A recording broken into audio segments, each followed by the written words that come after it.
بسم اللہ الرحمن الرحیم۔ السلام علیکم ورحمۃ اللہ وبرکاتہ۔ تمام معزز دوستوں کو انفارمیشن پوائنٹ کے پلیٹ فارم پر خوش آمدید کہتے ہیں۔ سامعین و ناظرین، باب مدینۃ العلم حضرت سیدنا مولائے کائنات علی المرتضیٰ شیر خدا رضی اللہ تعالی عنہ کا ایک قول امام غزالی نے اپنی کتاب احیاء العلوم میں نقل کیا ہے۔ امام علی المرتضیٰ رضی اللہ تعالی عنہ اپنے اس قول کے اندر ریاکاروں کی 3 علامتیں بتاتے ہیں کہ کسی بھی شخص کو جو ریاکار ہے اس کو پہچاننے کی 3 علامات ہیں۔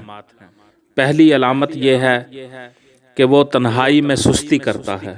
عمل کے لیے تنہائی میں جب وہ ہوتا ہے تو وہ سستی کرتا ہے، غفلت کرتا ہے، اور جب لوگوں کے سامنے ہوتا ہے تو وہ چست اور تر و تازہ رہتا ہے۔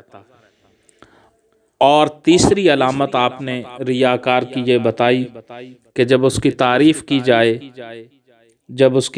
کی جائے تو وہ زیادہ عمل کرتا ہے، اور جب اس کی مذمت کی جائے تو وہ عمل میں کمی کر دیتا ہے۔